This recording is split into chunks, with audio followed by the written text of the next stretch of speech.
कंगना ने जो कुछ बोला है वो उसकी पर्सनल ओपिनियंस है, उससे उसके साथ मेरा कोई ताल्लुक़ नहीं है।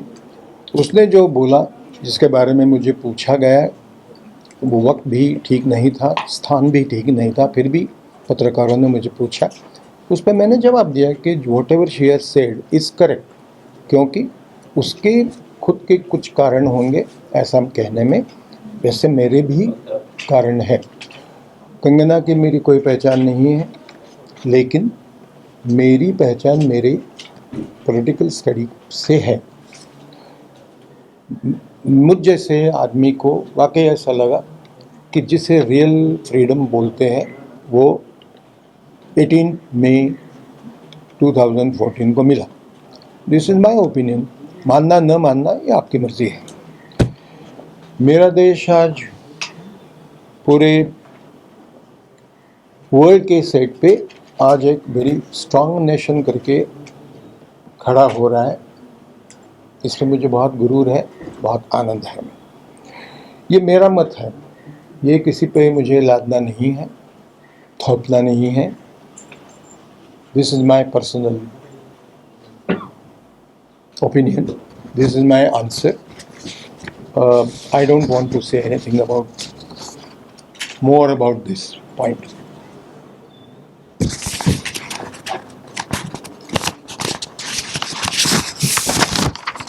Point number 2, Aryan Shahrukh. गलत जगह पे गलत सवाल, इररिलेवेंट सवाल मुझे पूछे जाते हैं, मैं बहुत गुस्सा होता हूँ। फिर भी पूछा गया तो मैंने कहा, मेरा पहला जवाब ये था कि नो कमेंट्स। लेकिन नो कमेंट्स के बाद भी पत्रकार जब और कुछ अंदर आना चाहते थे, उनको मैंने तभी रोका और मैंने कहा कि आगे आप जो बोलने वाले, मुझे मालूम है, this is not because of insecurity. Nobody can harm me in Bollywood, nobody, ये मैंने बोला है, कोई भी। खैर, इसका मैंने जवाब दिया है। मेरी दृष्टि में मेरा ऐसा मानना है कि आर्यन खान, शाहरुख खान, विक्रम गोखले और कोई हो, इनसे सबसे बहुत बड़ा नायक जो है वो 2-4 दिन आगे पीछे हम लोगों की रक्षा करने वाला उन 21 साल का जो एक लड़का अलगतावादी जो है, दहशतवादी जो है, उसकी गोली से मारा गया, वो मेरा नायक है। इसी तरह के और बहुत मुद्दे हैं जो हमारे देश के लिए बहुत इम्पोर्टेंट है, तो उस पर मैंने बोल दिया है कि to me that boy who got killed is more important. Point number 3, मैंने ये कहा था कि ये जो हमारा मुल्क है, हमारा देश है, वो सफरनी रहेगा, भगवा रहेगा। जिसे धर्मनिरपेक्षता कहते हैं या हिंदी में सेकुलरिज्म कहते हैं, उस पे, वो लफ्ज़ों पे मेरा विश्वास है। लेकिन पिछले कई दशकों से हमारा मुल्क जिस सेकुलरिज्म को, धर्मनिरपेक्षता को हम संभाल रहे हैं, ऐसा दिखा रहा है, it is nothing but pseudo secularism. I don't believe in such pseudo-secularism.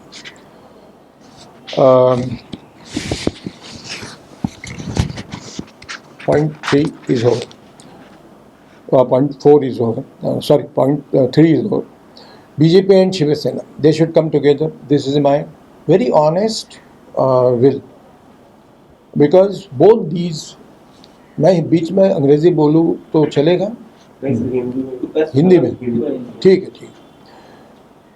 Shiv Sena और भाजपा फिर से एक बार उन्होंने एक होना चाहिए, ऐसा मुझे बहुत ऑनेस्टली लगता है।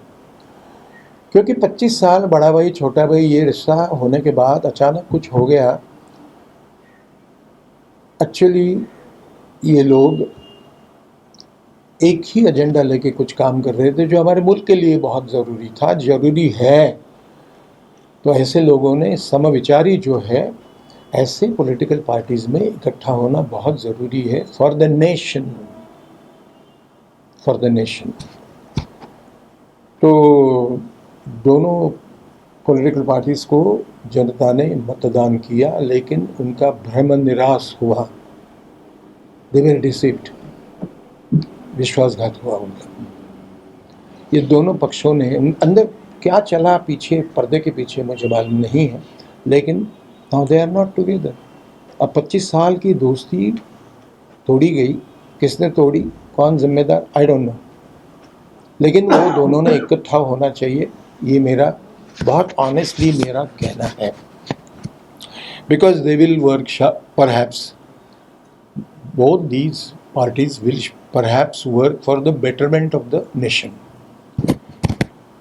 ऐसा है कि पॉलिटिक्स में जो लोग समविचारी होते हैं उनको इकट्ठा वो कैसे ना आए, इसलिए बाकी लोग जो जमा होते हैं जिनका आपस में ज़िंदगी में कभी रिश्ता नहीं है, एजेंडा सरीखा नहीं है, वो अचानक इकट्ठा हो जाते हैं। ऐसे लोगों पे मैं भरोसा रखता नहीं हूँ। तो I don't think I should make more comments about this. I feel that मुझे ऐसा पॉलिटिकल पार्टीज चाहिए इन पावर कि जो मेरे देश के लिए काम करे, दैट्स ऑल।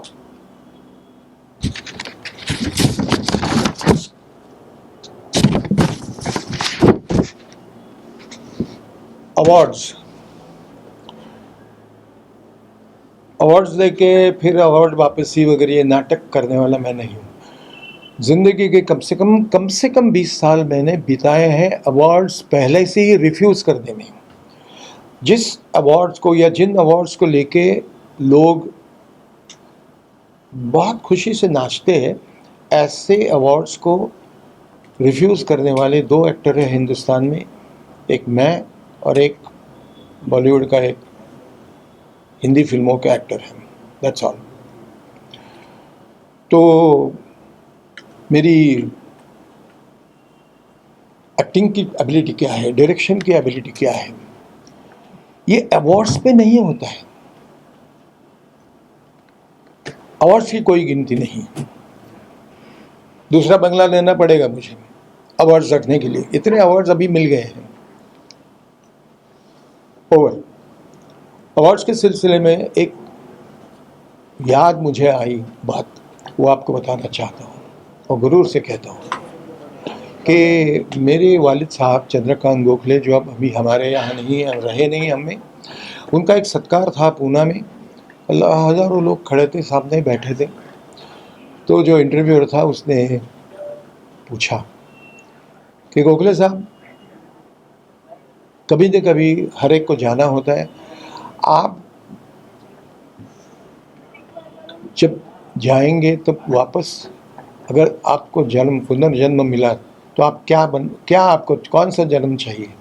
तो मेरे वालिद साहब का ये जवाब था कि नहीं, मुझे मुक्ति चाहिए, लेकिन अगर मुझे जन्म मिला तो फिर मनुष्य का मिलेगा तो अच्छा होगा, और वो भी एक्टर का। लेकिन मेरी एक शर्त रहेगी कि मेरा जन्म मेरा बड़ा बेटा विक्रम गोखले